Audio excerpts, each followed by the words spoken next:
video. Welcome back to Read Blues after a long time, and the international break is over and we are back. The club football is back, and today we are going to talk about the club football games which has happened today, especially in Premier League, because আমি premier league বেশি follow করি, তোমরা সবাই জানো। So premier লিগের একটা match যেটা নিয়ে আজকে কথা বলতে হয়েছে, it's about my team, Chelsea FC.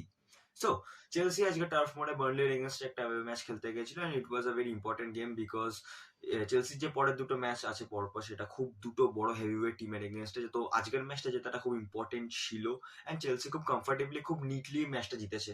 তো লাইন আপসে দেখেই তোমরা বুঝতে পারছো যে চেলসি তাদের মেন কয়েকটা প্লেয়ার্সদেরকে রিস্ক নেয়নি, গেম টাইম দেয়নি, বিকজ ম্যারেস্কা নিজের মেন প্লেয়ার্সদেরকে একটু রেস্ট দিয়েছে, একটুখানি ব্রিদিং টাইম দিয়েছে, স্পেশালি কাইসেডো।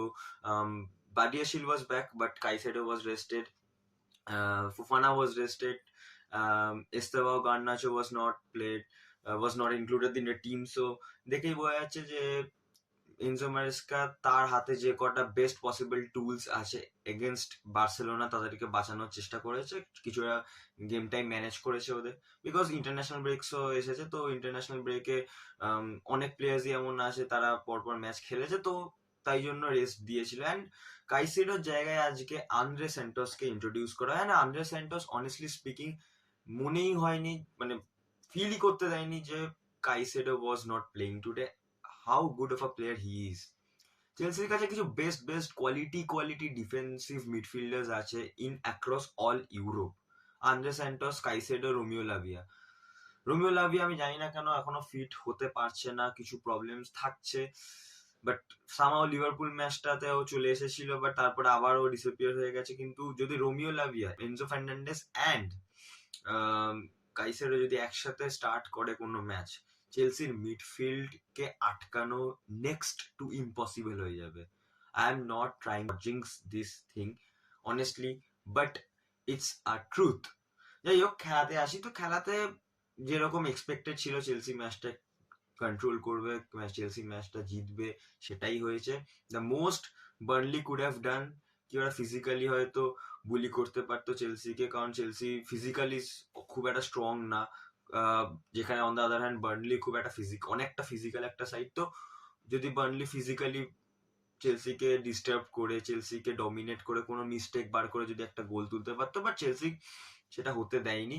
অ্যান্ড আরেকটা জিনিস যেটা চেলসি ফ্যান্সদের একটা খুব বড় চিন্তার বিষয়, সেটা হচ্ছে যে লো ব্লক টিমস এর এগেইনস্টে চেলসি খেলতে পারে না, গোলস করতে পারে না। তো সেটা যে খুব ভালো করে চেলসি করেছে, দুটো গোল স্কোর করে খুব নিটলি খেলাটাকে বার করে নিয়ে বেরিয়ে যায়।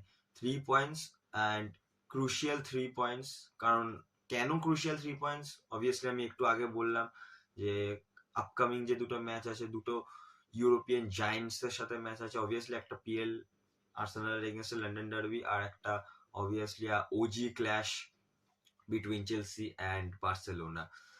বার্নলি লাইন আপটাও তোমাদেরকে দেখিয়ে দিয়ে একবার। বার্নলি লাইন আপে অনেস্টলি স্পিকিং দেখে বুঝতেই পারছিলে যে খুব একটা বেশি ফায়ার পাওয়ার নেই, খুব একটা বেশি কোয়ালিটি নেই অন দ্য ফাইনাল থার্ড। ওদের যেটুকুনি আছে সেটুকুনি মিডফিল্ডেই আছে, অ্যান্ড ডিফেন্সিভলি ওরা খুব একটা শেকি টিম না, একটা ভালো স্ট্রং টিম। বাট ওদের ফাইনাল থার্ডে সেরকম গুড কোয়ালিটি নেই যে ম্যাচে স্কোর করে গোল বার করে টিমকে ম্যাচ জেতাবে। সো এটা একটা প্রবলেম। সবাই প্রমোট হয়েছে যে টিমটা, তো ওরা এই বছরটা সার্ভাইভ করার জন্যই দেখছে। And let's see what happens with them. এখনো অনেকটা বড় সিজন বাকি আছে, সবে গেম উইক 12 স্টার্ট হলো, অনেক খেলা বাকি আছে এখনো। এনিওয়েজ, তো চেলসি যদি খেলাতে কিছু আসি, তাহলে রিস জেমস স্টার্ট করেছিল, বাট ওকে কিছুক্ষণ পরে সাব আউট করে দেওয়া হয়। গুস্তো খেলেছে, গুস্তো একটা ভালো চান্স পেয়েছিল, বাট ওটা কনভার্ট করতে পারিনি আনফর্চুনেটলি। মার্ক গিউকে আনা হয় একদম লাস্টের দিকে, what a run from him. Pedro নেটোর থেকে যে পাসটা পেয়েছিল বডিতে, বা মানে পুরো বেসিক্যালি পিঠের মধ্যে নিয়ে বার্নলির ডিফেন্ডারকে ক্যারি করে নিয়ে গিয়ে একটা সুন্দর মাইনাস করলো যা এনজো ফার্নান্ডেস খুব কুল কামলি ফিনিশ করে দিয়ে বেরিয়ে গেল। অ্যান্ড জেমি বাইনো গিটেন্সেরও একটা অ্যাসিস্ট হয়েছে, যেটা ফার্স্ট গোলটা, এটা 37 মিনিটে যে গোলটা স্কোর করেছিল, সুন্দর একটা ক্রস, সেখান থেকে পেড্রো নেটো একটা খুব ভালো হেডার, সেখান থেকে চেলসি এক গোলে লিড নিয়ে নেয়।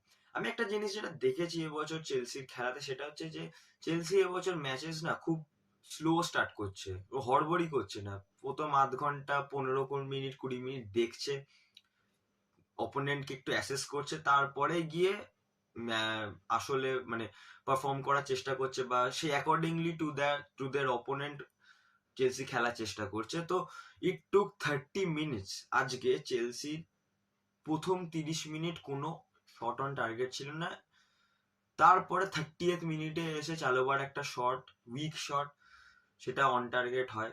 তো এটা থেকে বোঝা যাচ্ছে যে চেলসি এবছর খুব একটা বেশি হাই পেস নিয়ে কোনো ম্যাচ স্টার্ট করছে না, একটুখানি ধীর স্থির হয়ে খেলাটাকে স্টার্ট করছে, অপোনেন্টকে বুঝে যাওয়ার পরে প্রথম 20 মিনিট 25 মিনিট বুঝছে, তারপরে আস্তে আস্তে গেমে নিজেদের খেলাটাকে এক্সপ্রেস করার চেষ্টা করছে। So it's a good sign. একটা ম্যাচিওর টিম এমনি করে। দেখা যাক কি হয়, সামনে খুব বড় বড় দুখানা গেম আসছে মিড উইকে। One of the biggest games till now Chelsea এই সিজনে হতে চলেছে, বার্সেলোনা ভার্সেস চেলসি। সেটার ভিডিও আসবে, নিশ্চয়ই আসবে, বাট আজকের ভিডিওটা এতটাই। So till then, keep the blue flag fly high and please subscribe my channel, share this video, and দেখা হচ্ছে খুব শীঘ্রই নতুন ভিডিওতে। ততক্ষণের জন্য বাই।